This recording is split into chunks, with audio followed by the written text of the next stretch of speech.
I'm actually honored to speak to you today on this subject. It's a subject that's dear to my heart.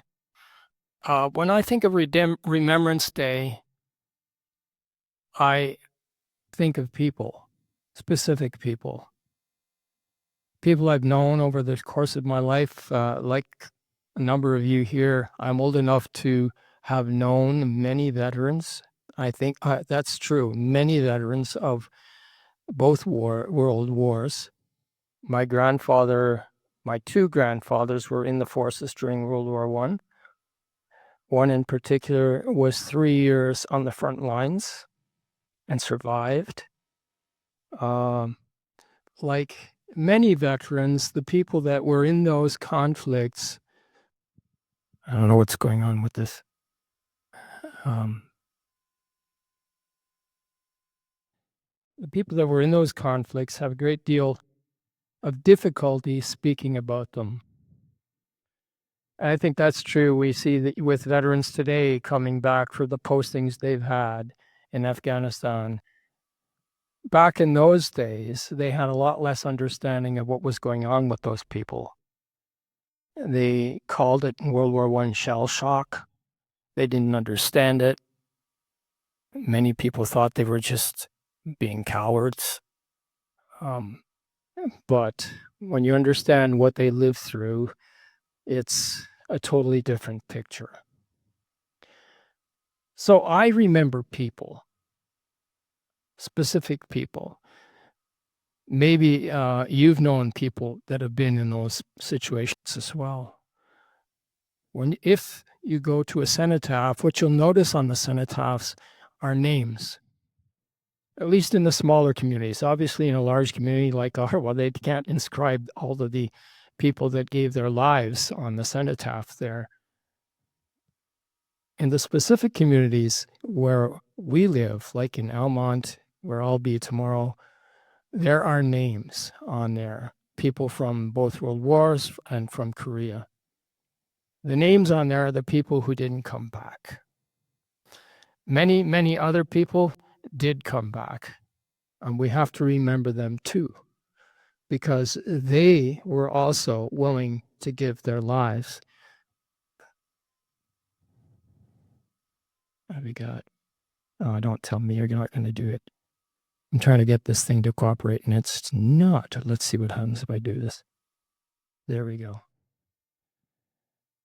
Those are two monuments from Europe. One is actually a gravestone. If you'll notice on the gravestone, on the bottom of the gravestone is a cross. When you visit cemeteries, the war cemeteries in Europe, and I've visited a number of them, all of the graves of those that fell that identified as Christians have crosses on them.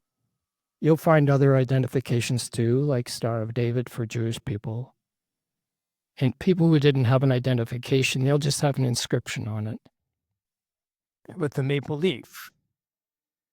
The one on the left is at the entrance to one of those cemeteries. If you look in the back, you can see, although it's not very clear, a lot of gravestones.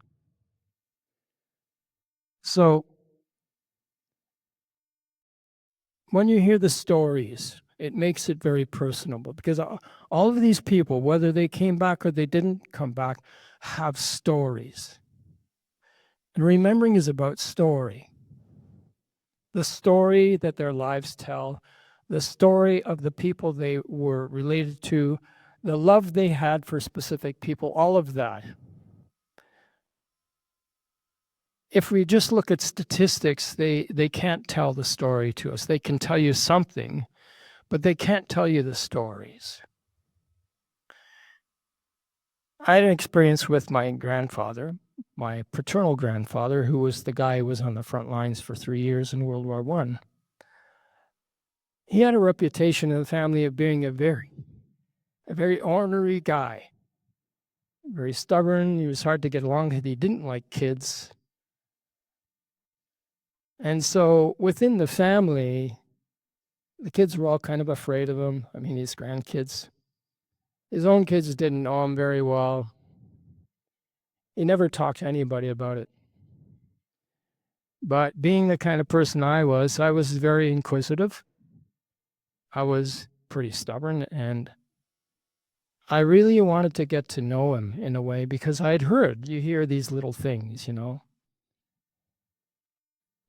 But so for a couple of years, I tried to get close to him. And I was at 10 when there was a breakthrough after 2 years.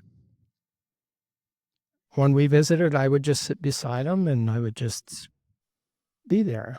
He'd usually tell me, go play, go do something, you know. But this one particular day, I was sitting there beside him. We were visiting. It was a Saturday afternoon, early Saturday afternoon. And he was sitting in his usual chair with a drink and a newspaper. And I was always puzzled by his hands, which were very misshapen. And I was wondering about that. So I just asked him, why are your hands like that? Usually you would have just told me, go off and do something, you know, don't bother me. But this time, something clicked. He just put his newspaper down, turned around and looked at me straight in the face and said, do you really want to know? And I said, yes, I really want to know. And he said, come with me. And he took me up into the attic where I had this legendary sea chest that he kept locked at all times. We got up there and he told me, close the door and lock it. And then he told me, what you're going to hear here is between you and me, and you can never repeat it until I'm dead. Okay? So he opened this chest, and out of it came his life story. The whole story of what had happened to him. It was all in there. Everything. Uniforms, medals, all kinds of memorabilia, a German bayonet, an Iron Cross, all kinds of stuff was in there. It was just hundreds of photographs that he had somehow or other collected. And he just proceeded, you know, he said, you can ask me any question and I'll answer it while we're up here. But you can't tell anybody. So he spent the whole afternoon with me, showing me all this stuff and telling me his story. And of course, it was overwhelming. 10 years old, and I'm hearing this story about this World War I vet who never told anybody. He had been gassed twice. The first time was not too bad. He kind of got over it after. The second time, he almost died. He should have died, but he didn't. And he was 6 months convalescing from that and thought he would get a discharge, but they were so desperate for keeping people in line, especially people that were trained and everything and could help newcomers, that he was sent back. Anyway, so he survived. Now, of course, it was hard for me to not talk about that. But it created a bond between us, and it lasted for the rest of his life, and it's always lasted for me. But that was one way. I knew a lot of other veterans and other stories that somehow or other I was able to hear from them. So that's how I remember. And if you know these people and they don't talk, it may not mean that they wouldn't like to. But I think what happened, and my father, for example, my father did not have a good relationship with his dad, and because of a whole bunch of things. But part of it was just his dad never talked, never said anything, never really acted like a father to him. After my grandfather died 25 years later, on the anniversary of his death, I happened to be over at my dad's place with my parents and a couple of my kids, and just sitting in the living room with my dad. He was obviously very upset about something. So I asked him, and he said, this is the 25th anniversary of my dad's death. And he said, I never knew the man, you know. I didn't have a good relationship. And he said, he never talked to anybody. And I just thought, okay, I need to tell him this story. So I did. I said, he talked to me. And of course, he's saying, what do you mean he talked to you? He didn't like kids, nothing. You know, I said, well, he did. So I told him about it. He was absolutely incredulous, right? How could that be? Why did he talk to you? And I just said, because I asked him. I mean, obviously there was a prelude to that, is that I guess the fact that I was so persistent in trying to get to know him kind of opened up the possibility that maybe he could talk to somebody. So why, with this little grandkid? But anyway, that's what he did. But there was one other thing. My dad needed closure. And one of the things my grandfather told me at the end of my time with him that day was, I was never a good father. I didn't know how to be a good father. And I have a lot of regrets about that. He said, I wish I had been a good father for your father. Now, they had other kids too. He said, you need to know something. You have a good father. He's been really good. I wish I'd been like him. So when I'm talking to my dad, 20 something odd years later, even, I just told him that. I said, this is what your dad said about you. And that gave him, I know, some closure on that. So the stories don't end when the person's not there anymore. And this is when we're celebrating or commemorating, really, Remembrance Day. Remember that these people that you're seeing that are parading before you, coming with their rows of medals and all of that, there's a whole lot of story there. And when we're remembering the people that aren't right with us anymore, there's so much of that we just don't know. So if we can move on here. All right, Christians in war. I just thought that a good way to do Remembrance Day is to do specific remembering. Christians in war. What do we do? What do we remember on Remembrance Day? Whom do we remember on Remembrance Day? Why do we remember on Remembrance Day? And why do we do this every year on November 11th? The last one is pretty easy. November 11th is the day that World War I ended, or at least the fighting part of it ended. And after World War I, which had been so horrendous, and everybody called at the time the war to end all wars, which obviously it wasn't, because 20 years later, another one started, even worse, way worse. But we now commemorate all of our wars on that particular day because of what happened in World War I, and which they began commemorating a few years after World War I ended. Out of World War I came things like the Canadian Legion, Royal Canadian Legion, and veterans associations, and all of that kind of stuff. What we remember on Remembrance Day is very individual. But as I say, for me, it's a very personal thing because of many, many people that have been in my life that went through experiences that, thank God, I will never have to do. Okay. A couple of people have mentioned the fighting for freedom part. And people today, unfortunately, live in a time where a lot of people tend to negate all of that and say, what are you talking about, and etc. But if you think about what kind of a country we would have, what kind of a world we would have if those people hadn't done what they did. Think about it. If those people that fought World War II in particular hadn't been there and done that, hadn't been willing to go, because Canada's armed forces were almost entirely volunteer. Yes, there was some conscription in World War I and in World War II, but most of the conscripts didn't go into the line. Canada had a strange way of dealing with conscription. Won't go into the details. There's a lot of complicating factors. But most of the conscripts didn't go into the line. Almost all of them were of those veterans were volunteers. They put their lives on the line willingly. They were not forced to go. And because they believed in one way or another that they were fighting for what we've talked about this morning, freedom.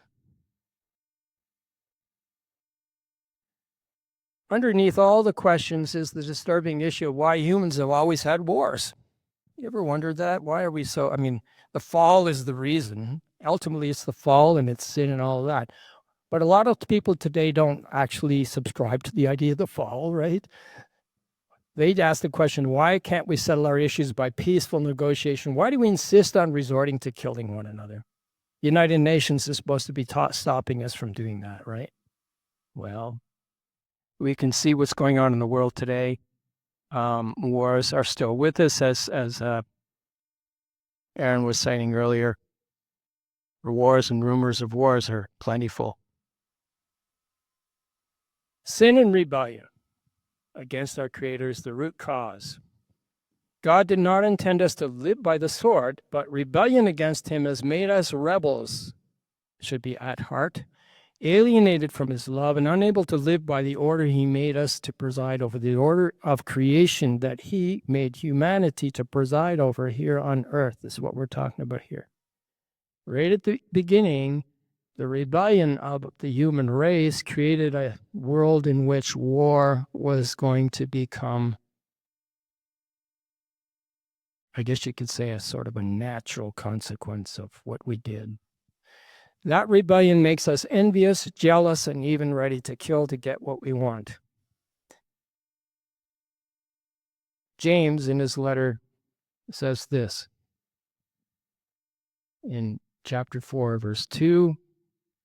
You desire things that you don't, and you don't have them. You kill and are jealous, and you still can't get them, so you fight and quarrel.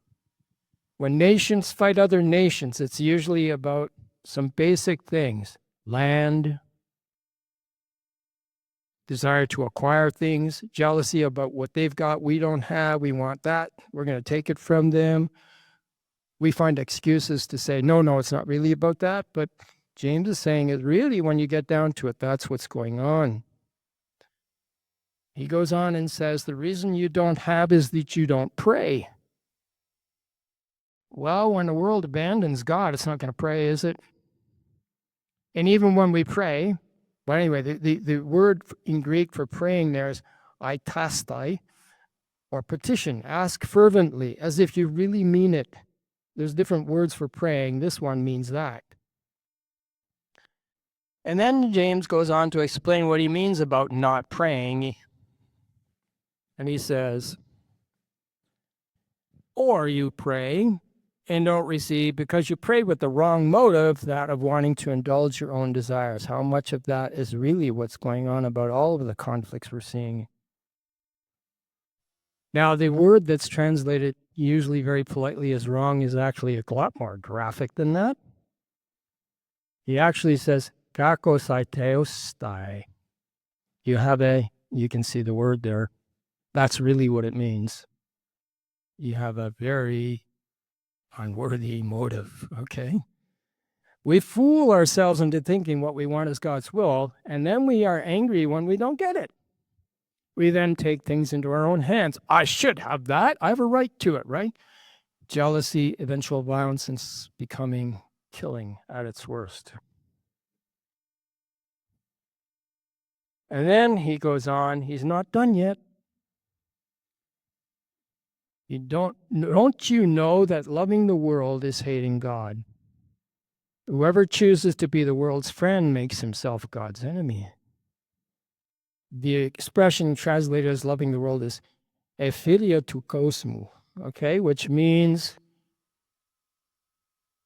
a certain kind of love, not the kind of God that comes from God, which is agape. Agape love is God's love. It's the word that's used all through the New Testament for the most part when it's talking about love. The kind of love that comes from God.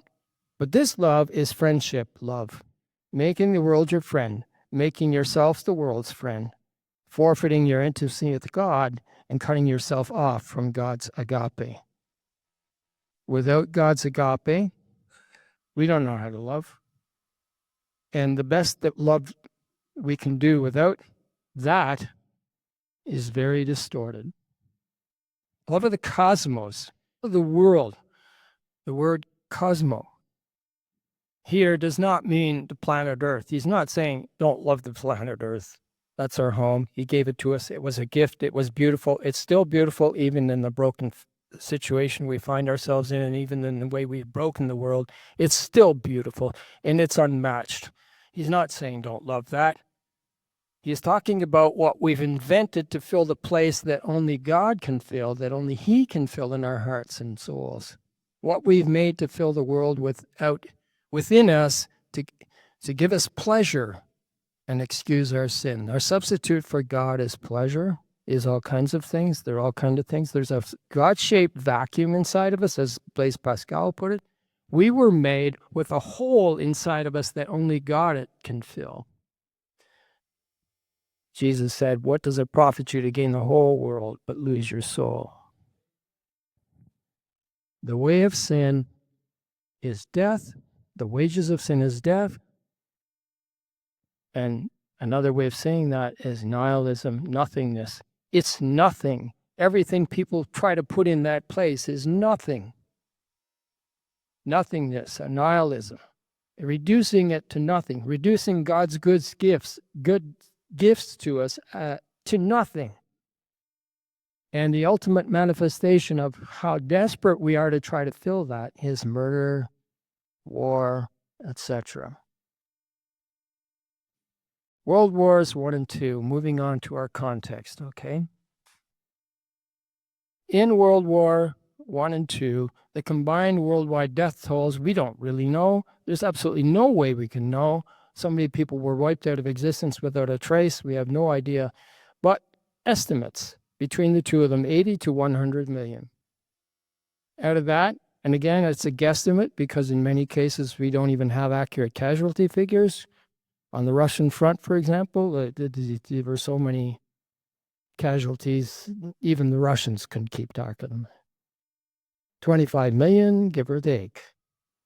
Civilian deaths were 2 or 3 per combatant. About 112,000 Canadian servicemen and servicewomen died in the line of duty in the 2 world wars. Yes, women too.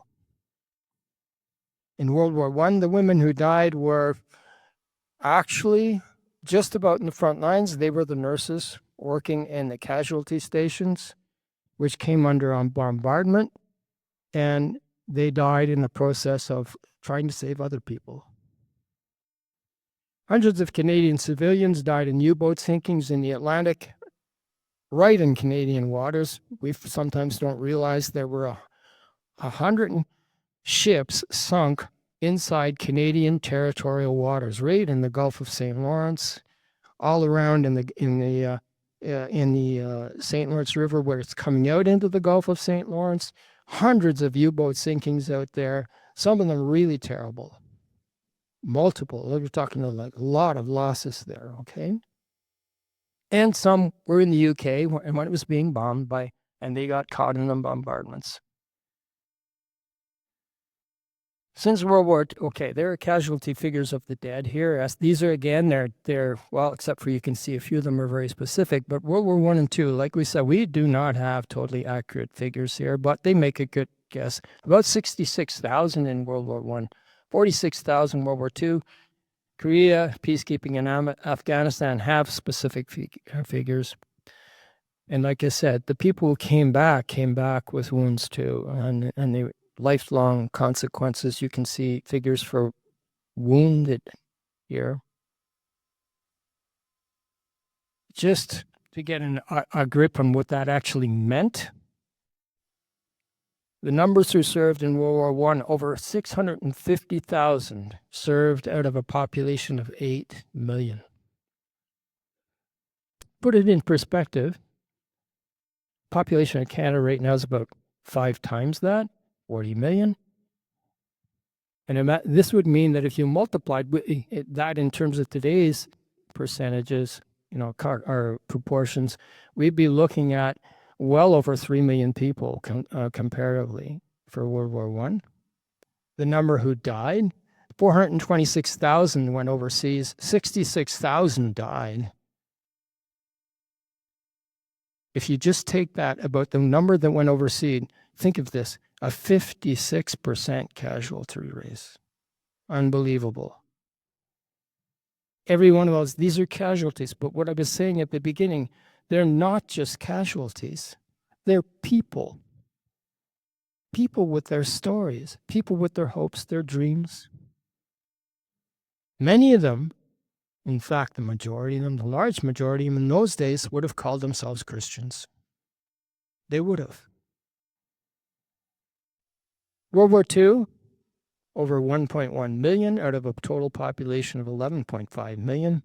You can see similarly there, the casualty rate was a lot lower, mainly because the Canadian forces, the ground forces, the naval forces and the air forces were in there right at the beginning, okay?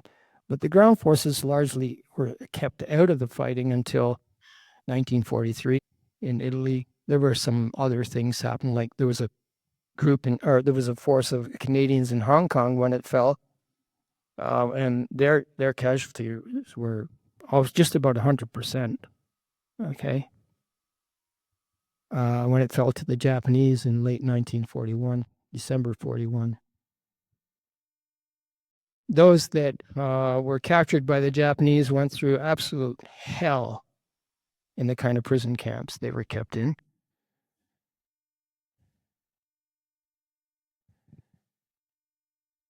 What I'd like us to remember about these people is that almost all of them, at least in the way they professed what they believed, if they professed it out loud, were brothers and sisters in Christ.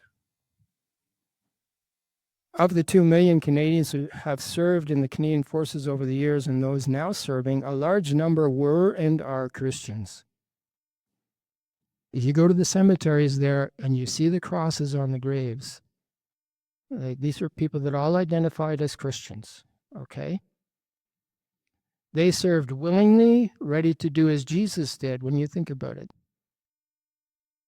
We know this verse. Most of us can say it off by heart, no problem. No one is greater love, agape, than someone who lays down his or her life for his or her friends. Jesus said this in the context of his own coming death, but it also describes anyone showing some sort of self-sacrifice to the point of offering one's life. Now, I mean, you may differ in your opinion on that, but they are willing with this kind of sacrificial love to give their lives. All those people that went over there knew that this was a very possible consequence of what was going to happen. Some of them may have had romantic ideas of what they were getting into at the beginning, but the ones who weren't a little after that, they knew very well. There was no way to mistake what they were going into.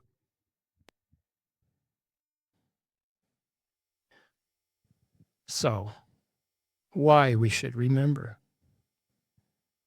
We owe it to God because none of us deserve to live where we are in one of the, even though we may be, upset about some of the stuff that's going on, worried about loss of freedoms, as we've been talking about, and that kind of thing. But still, what did we do to earn the right to live in this country? Now, I know that some of us weren't born here. A lot of us were, okay? I don't care whether you were born here or not. But what did we do to kind of merit the privilege we have of living in this country, in this kind of a society, which was handed down to us by our forebears through, as Winston Churchill put it, blood, toil, sweat, and tears. The life we enjoy today in a free and democratic society, we didn't earn it. It's a gift. It's a gift from our forebears. It's a gift from the people who made it happen. Many of whom were motivated when we go back into our history, and I know there's a movement to kind of cancel a lot of the stuff that I'm talking about here. I don't want to go down that road, but that's what's happening here. Many of them, and I've done research on this, I've written about it, okay, were serious, committed Christians. They're the fathers of Confederation that signed the the declarations of Confederation, okay? 15 core fathers of Confederation, 8 of them were serious believers. That can be documented. I've researched it, okay? The rest of them would have called themselves Christians, maybe with 1 or 2 exceptions, okay? Would have said, yes, I go to church, etc. I'm talking about the kind of commitments and lives the 8 tried to live, okay? And the sacrifices they made that our service people make today, we need to be grateful for that. The privilege we have to serve God and one another openly when so many people across the world are hiding, are threatened, are being persecuted, and if you think about it, martyred. Nobody really knows, but I was reading a source a little while ago that was saying that the minimum number of martyrs, Christians being killed for their faith annually is maybe 3,500 to 4,000 every year. But those are the ones we only know about. There's a lot we don't know about because closed societies won't let you know. They won't let you see. And it's not that the people we know about are in an open society, but we have people who are investigating. All right. So there's a lot of things we could talk about here. There's a lot of roads we could follow here, but time's moving on. I'm just going to show a few slides here. These are from my own experiences. I've traveled a bunch of different places in Europe. I visited a lot of Canadian monuments and battle sites and stuff like this. This particular slide is from southern Italy. The mountain in the background is Monte Cassino. You probably can't see it there, but on the right-hand side, it's very faint on that, because the resolution's not that great either. On the right-hand side, at the bump on the right-hand side of that mountain is the famous monastery, okay? The monastery of Monte Cassino, which the original monastery was built in the 500s by Saint Benedict, and it was obliterated in bombing in World War II in May of 1944. They rebuilt it. It's an incredibly beautiful place. They've restored it the best they could to what was there before. But anyway, at the bottom of that mountain is a Commonwealth grave site. You can only see a tiny little bit of it here. I'll go on to the next one. This gives you a better idea. There's the mountain again, way back there, okay? And what you're looking at there are Canadian graves. There are well over 1,000 Canadian graves in that particular cemetery. The Canadians who fought in Italy. This is the entrance to a death camp in Germany. East central Germany.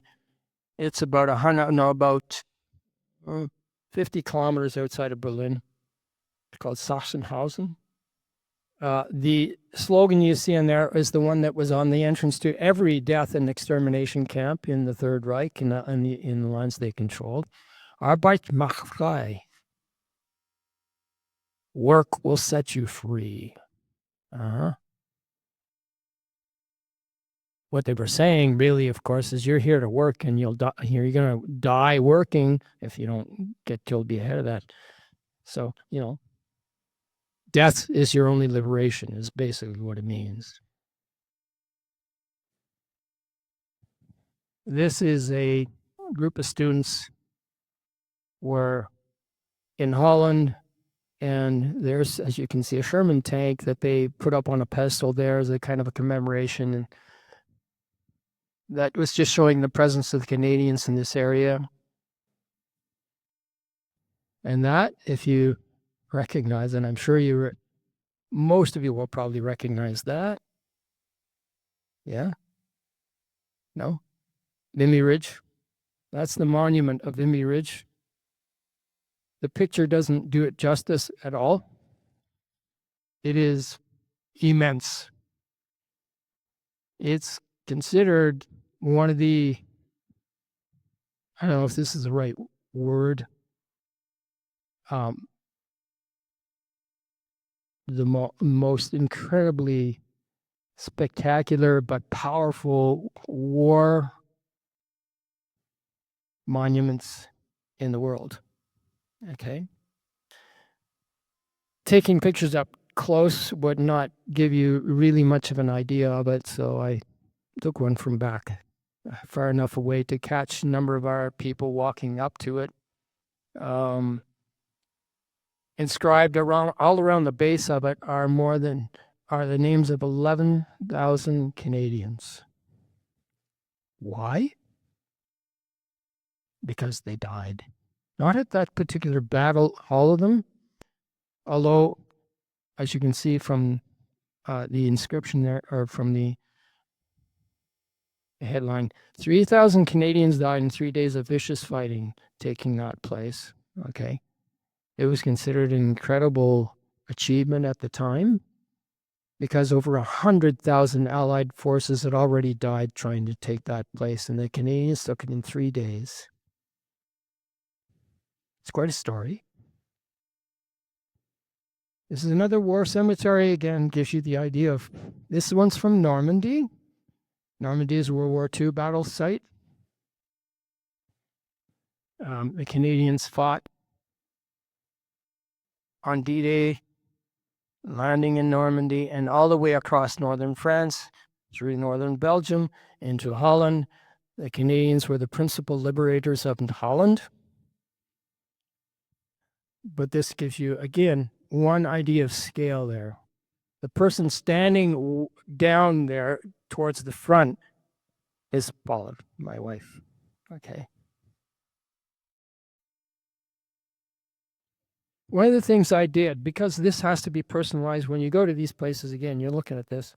When I took students to places like this, I told them, and they got the, I said, when you go in here, I want you to look at the gravestones. I've been telling them, you don't have time to go to every one of them. This is the Canadian section, go through there.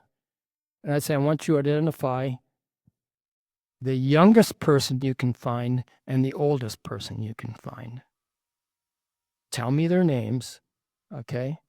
Tell me when they died, okay? So they went on that as assignment. The youngest that we ever found was 17. Now, some of them lied about their ages to get in when they were 16, even 15, 17. The oldest was 44.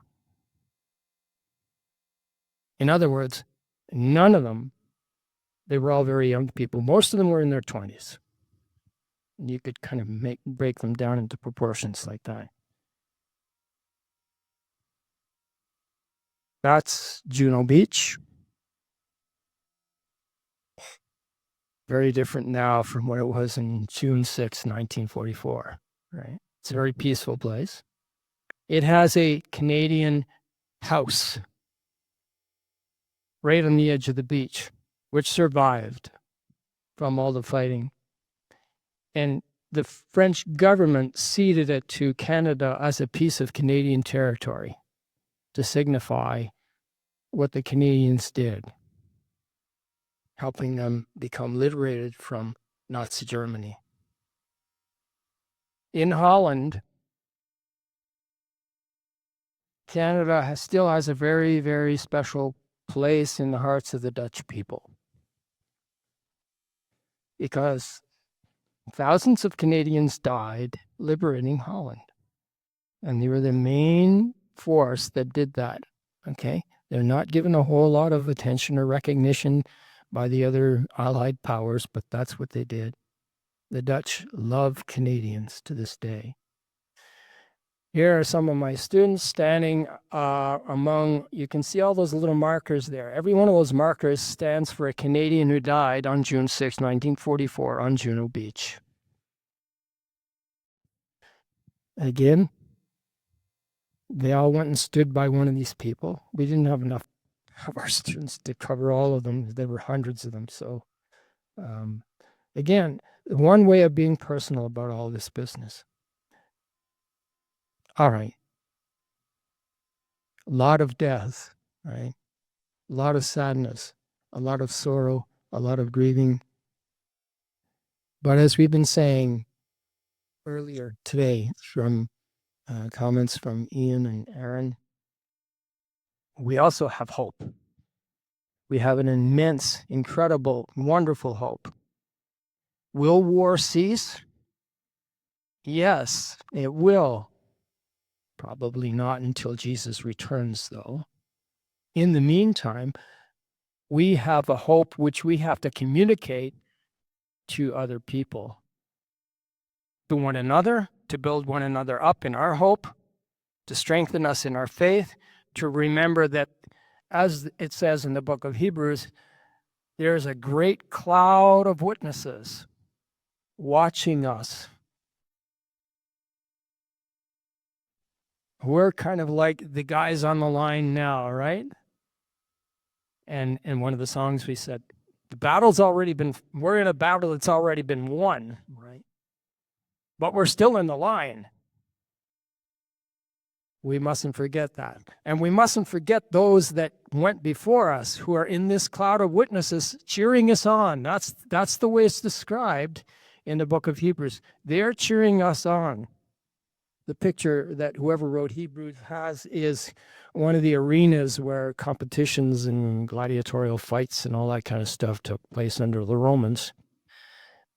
But these people are cheering us on to finish the race that's been appointed to us. Here's our hope.